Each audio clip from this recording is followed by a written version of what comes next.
স্বাগতম জানাইছো মোৰ এটা নতুন ভিডিঅ'লৈ বিশেষকৈ এছএছএলচি পৰীক্ষাৰ্থীসকলৰ বাবে প্ৰস্তুত কৰা চমু ভিডিঅ' আৰু এইখিনি পুনৰ আলোচনাৰ কাৰণে প্ৰস্তুত কৰা হৈছে। তোমালোকৰ ৰিভিজন চলি আছে, অতি সোনকালে তোমালোকে যেহেতু পৰীক্ষা আৰম্ভ হ'ব, গতিকে তোমালোকে পাহৰি নাযাবা এইখিনি বস্তু এবাৰ পুনৰ চাই যাবলৈ।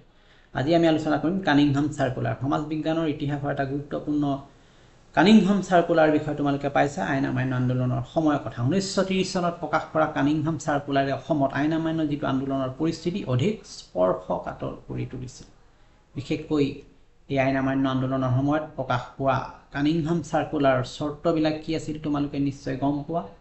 মূল চৰ্ত আছিল যে ছাত্ৰ আৰু তেওঁলোকৰ অভিভাৱকসকলে কোনো ধৰণৰ ৰাজনৈতিক কাৰ্যকলাপত অংশগ্ৰহণ নকৰাৰ লিখিত প্ৰতিশ্ৰুতি দিব লাগিব চৰকাৰক, আৰু যিসকলে চৰ্ত উলংঘ কৰিব তেওঁলোকে জৰিমনা ভৰিব লাগিব, আৰু দোষী সাব্যস্ত হ'লে ছাত্ৰবৃত্তিৰ পৰা বঞ্চিত কৰা হ'ব বুলি ঘোষণা কৰা হৈছিল।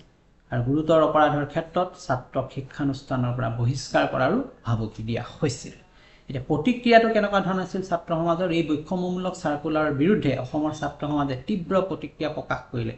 ইয়াৰ প্ৰতিবাদ স্বৰূপে বৃহৎ সংখ্যক ছাত্ৰই আইন অমান্য আন্দোলনত জঁপিয়াই পৰিছিল আৰু স্থানীয় চৰকাৰী শিক্ষানুষ্ঠান ত্যাগ কৰিছিল।